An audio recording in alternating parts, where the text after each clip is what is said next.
Assalamualaikum warahmatullahi wabarakatuh. Kami dari kelompok 3 Peran Indonesia Gerakan Non-Blok. Di sini kami akan mempresentasikan analisis gerakan non-blok. Yang pertama akan disampaikan oleh Ananda Yamina yang menjelaskan latar belakang gerakan non-blok, dan yang kedua akan dijelaskan oleh Puja Sumirat, yaitu tugas dan fungsi gerakan non-blok, dan yang ketiga struktur kelembagaan gerakan non-blok akan disampaikan oleh saya sendiri, dan yang keempat peran Indonesia akan disampaikan oleh Ananda Siti Nuraini, dan yang kelima analisis kasus peran Indonesia gerakan non-blok yang disampaikan oleh Saudara Ananda Muhammad Akmaluddin. Di sini yang berkendala hadir Meli Supriyadi membacakan tugas dan fungsi, dan tidak bisa hadir karena lagi sakit. Ananda Amina dipersilakan. Latar belakang GNB bermula dari sebuah konferensi tingkat tinggi Asia-Afrika atau Konferensi Asia-Afrika yang diadakan di Bandung pada tahun 1955. Konferensi ini dihadiri oleh pemimpin dari 29 negara yang berkembang di Asia Afrika. Konferensi ini mendiskusikan tentang permasalahan-permasalahan yang dihadapi negara-negara bekas koloni barat. Namun konferensi saja tidak cukup karena ada negara yang baru berkembang, yaitu Yugoslavia yang berada di luar Asia Afrika. Setelah konferensi di Bandung pada tahun 1956, ada pula deklarasi Brijuni yang digelar di Pulau Brijuni. Deklarasi tersebut ditandatangani oleh Presiden Yugoslavia, Perdana Menteri India, dan Presiden Mesir. Selanjutnya akan dilanjutkan tugas dan fungsi oleh Ananda, Puja, dan Meli. Baik, terima kasih. Tujuan gerakan non-blok: penentangan terhadap apartheid, tidak memihak fakta militer multilateral, perjuangan menentang segala bentuk dan manifestasi imperialisme, perjuangan menentang kolonialisme, neokolonialisme, rasisme, pendudukan, dan dominasi asing, serta tidak mencampuri urusan dalam negeri lain dan hidup berdampingan secara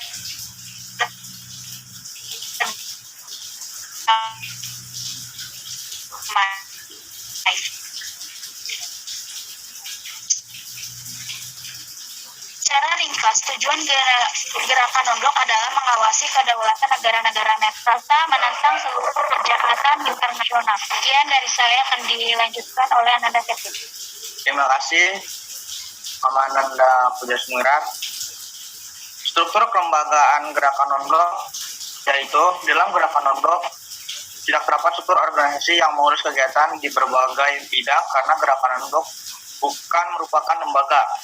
Ketua gerakan non-blok dijabat oleh Kepala Pemerintahan Negara yang menjadi tuan rumah konferensi tingkat tinggi atau KTT gerakan non-blok. Sekian dari saya, akan dilanjut oleh Ananda Siti Nuraini yang akan menjelaskan peran Indonesia gerakan non-blok.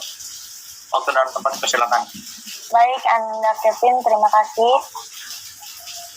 Peran Indonesia dalam gerakan non-blok. 1. Indonesia merupakan salah satu negara yang memprakarsai pembentukan gerakan non-blok. 2. Indonesia menjadi tuan rumah dalam konferensi tingkat tinggi gerakan non-blok di Jakarta pada 1992. 3. Indonesia turut meredakan ketegangan yang terjadi di kawasan bekas Yugoslavia pada 1991. 4.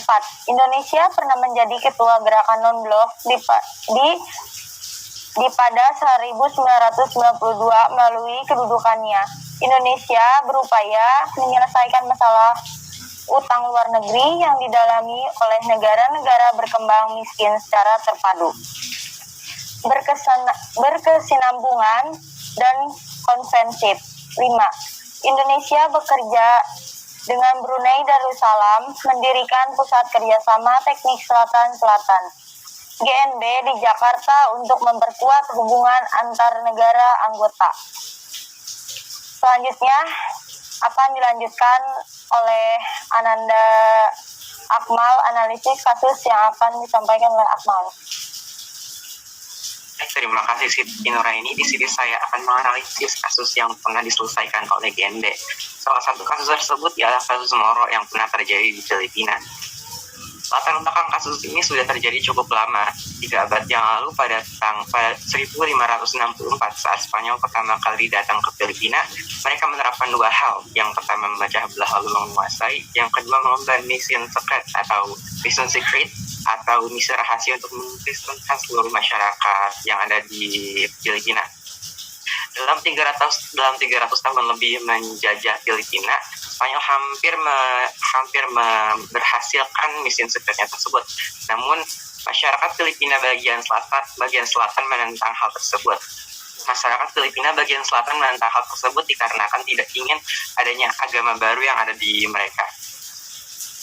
Lalu dengan strateginya orang-orang Spanyol memberikan image yang buruk terhadap masyarakat Filipina bagian selatan dengan menyebut mereka Moro.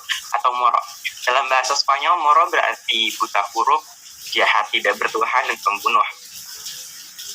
Upaya untuk menaklukkan bangsa Moro terhadap Spanyol terus dilakukan hingga terjadinya perang Spanyol dan Amerika pada tahun 1889.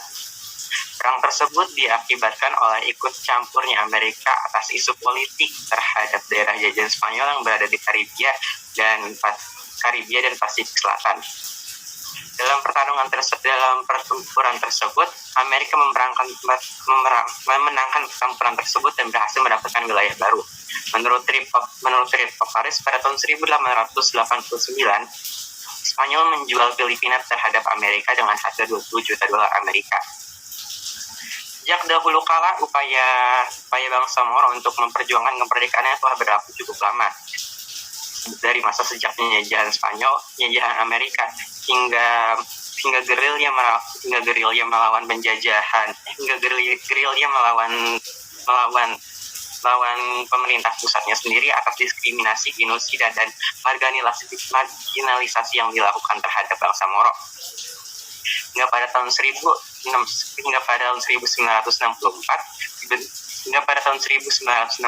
dibentuk gerakan atau organisasi yang menyatakan kelompok Muslim dalam gerakan Mindanao Independent Movement yang bertujuan untuk memerdekakan Mindanao dari negara Filipina yang diketuai oleh Datuk Pucok Matalam.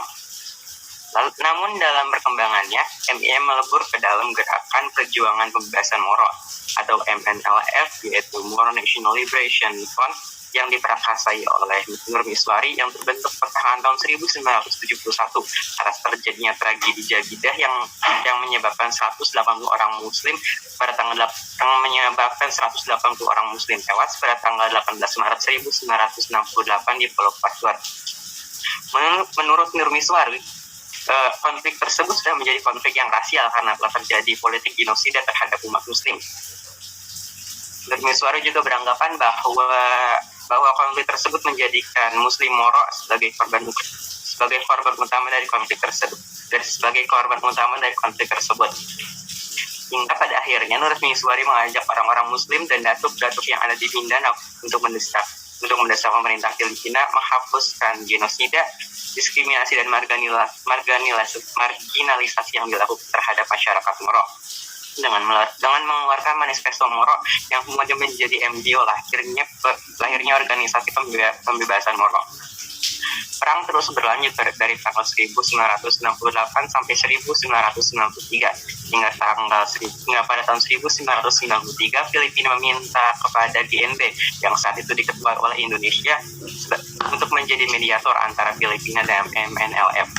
Namun saat itu Indonesia menolak dikarenakan permintaan tersebut hanya permintaan dari satu orang. Lalu terjadilah perundingan di Cipanas tanggal 14 sampai 16 April 1993 sehingga disitulah Indonesia mendapatkan mandat atau wewenang untuk menjadi mediator antara MNLF dan Filipina. Selama Indonesia menjabat sebagai mediator antara Filipina dan MNLF. Terjadilah tiga tingkat perundingan. Tingkat pertama yaitu tingkatan resmi yang diketuai oleh Menteri Luar Negeri Ali Alatas. Tingkat kedua yaitu Komite Gabungan, dan tingkat ketiga yaitu Komite Teknis. Dalam Komite Teknis terjadi 77 kali perundingan dari tahun 1993 sampai 1996. Dalam Komite Gabungan pertama, perkumpulan terjadi di Pulau Julu, di kota Julu, Pulau Sulu di Filipina, yang merupakan kampung halaman Nurmiswari. Dalam perundingan tersebut dihasilkanlah gagasan untuk gencatan senjata dan pengiriman 16 orang Indonesia sebagai tanda perdamaian di wilayah selatan.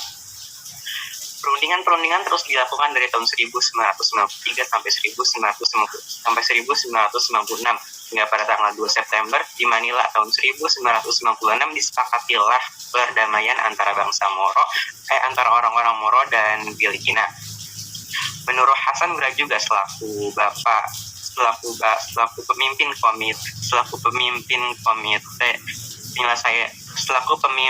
komite perdamaian antara Filipina dan MNLF sekaligus Menteri Luar Negeri Indonesia jabatan 2001 sampai 2009 menegaskan bahwa kenetralan Indonesia lah yang menjadi kunci berhasilnya mediasi tersebut. Sekian dari saya. Wassalamualaikum warahmatullahi wabarakatuh.